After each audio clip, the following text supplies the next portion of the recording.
Okay, so I needed to record this basically because I'm feeling these raw emotions and I wanted to talk about it. But let me backtrack so it all makes sense.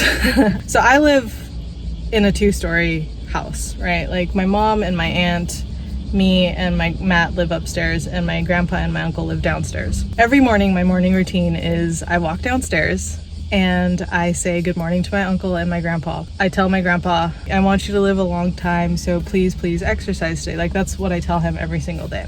And the reason I tell him this is because he has such a sedentary lifestyle. If you plop him in front of a TV, he will be there for hours. That's my grandpa. He'll sit in front of the TV for hours. He'll barely get up to move. And so everybody in my family is concerned because he's so sedentary. So I've taken it upon myself to tell him every morning, I'm like, hey grandpa, I just want you to know how important you are to us. We care about you and we want you to live a long time.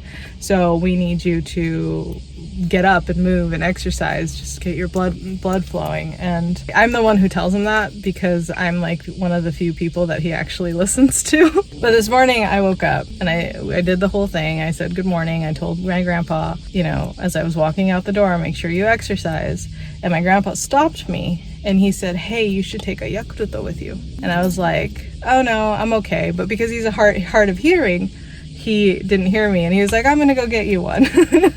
So he walked to the fridge and got me this little bottle of yakuruto. Now what yakuruto is I don't think there's a Japanese person who probably doesn't know what yakuruto is. But yakuruto it's a probiotic drink that has been around for like ages. It was really popular in my grandma and my mom's generation, and I grew up drinking this a lot. Like my grandma and my grandpa would always have a bottle of yakuruto in their fridge, and I would just, every time I would go to their house, I would run to the fridge and grab myself a little bottle of yakuruto. So he handed me this drink. I thanked him and I was like, thank you so much. And I headed off to work. This little bottle took me back to my childhood when I used to drink this. Because this little bottle always reminds me of my grandma and grandpa. There was a moment when I was driving and I was holding this bottle that I realized that my grandpa, my uncle, my mom, and my aunt are not going to be here forever. And I've already lost my dad and my grandma 4 months apart. I'm very well aware and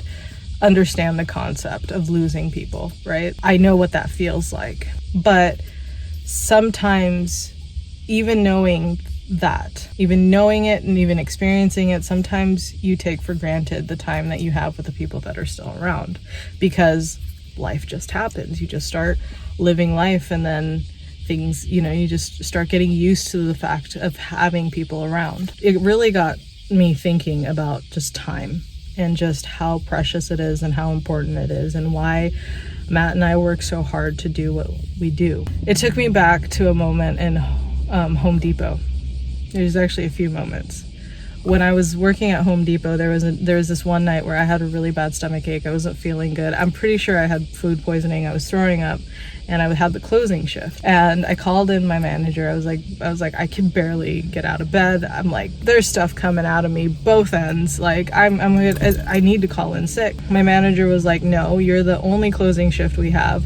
If you call in sick, then you're gonna have to face the consequences. At the time, I very much valued my job, and I was really terrified. I was like, oh shit, consequences. And so I got out of bed and I went to work, and it was one of the roughest shifts I've ever had. I don't know if I was on the floor most of the time. I think I spent most of it in the bathroom anyways. I remember a few years later when Matt and I opened our own business and we were working for ourselves, there was this moment where I probably ate something bad again and got sick, and I was like rolling over, and I told Matt, I was like, oh my god, I have all this stuff I have to do, and I feel so sick. I don't know if I'm going to be able to do it.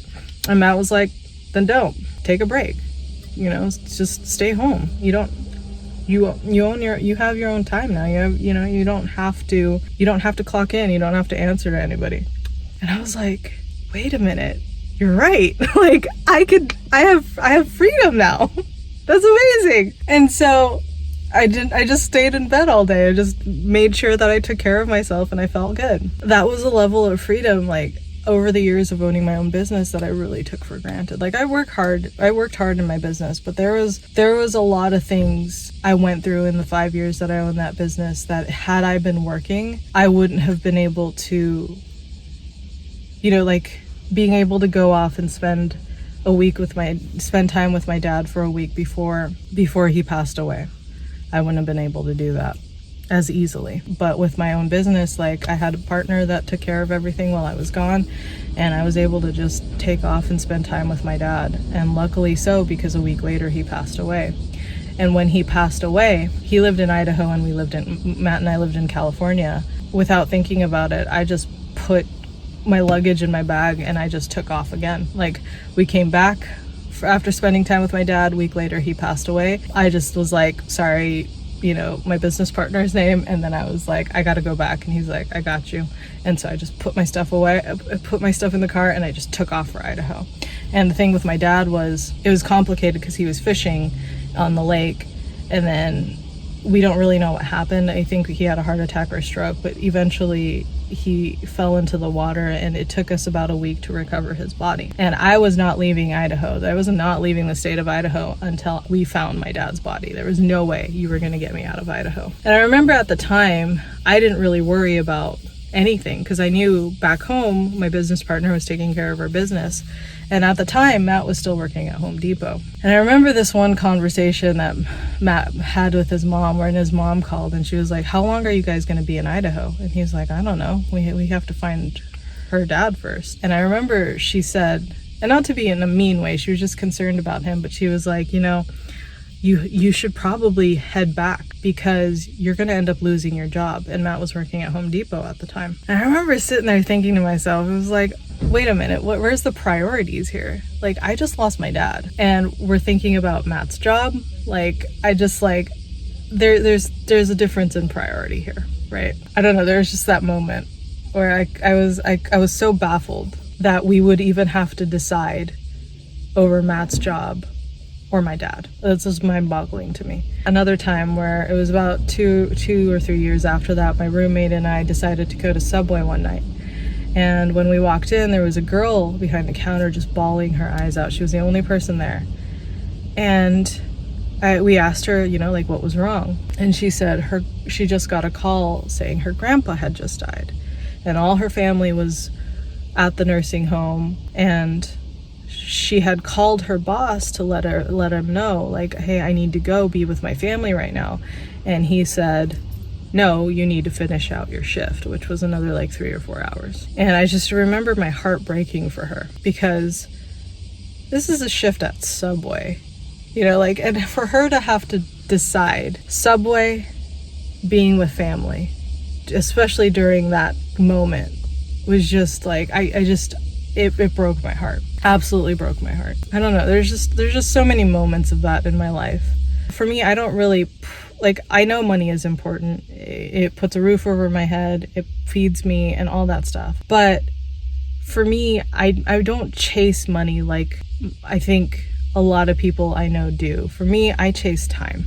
The reason I want to make money is because I want time. I want freedom. Because of everything that I've been through, I also realize how important not only time is, but also to enjoy your life and to enjoy the things that you want, to pursue full-heartedly the things that you want to do in life, and why that's important to me. I know not everybody thinks that way, and that's totally okay, but I just want to say why it's so important to me. I love the job that I have here. I love the people that work here. In fact, the coronavirus case is starting to ramp up again in Okinawa, and my boss messaged me last night and she was like, hey, I know the virus is starting to ramp up again, and I know you have some immune compromised people at your house, and I just want to make sure that you're okay. Is there anything we can do for you? And she was just super sweet and so kind about it. It blew my mind.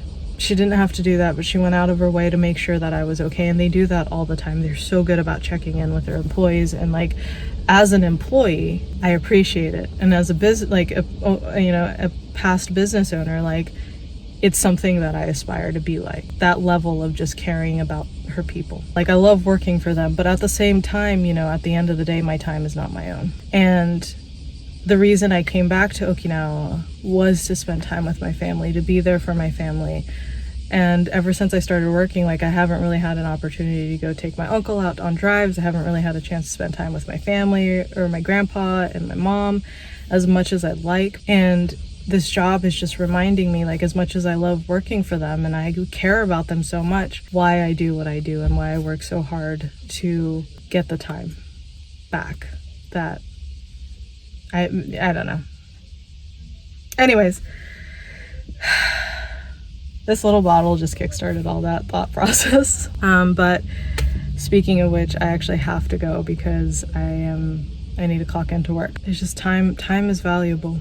Time is so valuable. I'm going to work hard to get back to a time where I could have my freedom again. Not necessarily for myself, just to be able to like do what I want to do when I want to do it, but to be able to prioritize the things that are important to me on my terms, on my time. Like, I took that for granted the 5 years that I had my business. I want to work hard to get back to that level again. So all right, I wanted to talk about this. I wanted to document this process because I was feeling it so raw right now. I love you guys so much. Thank you so much for tuning into this video. I will see you guys in tomorrow's episode, I guess. Love you. Peace. Bye.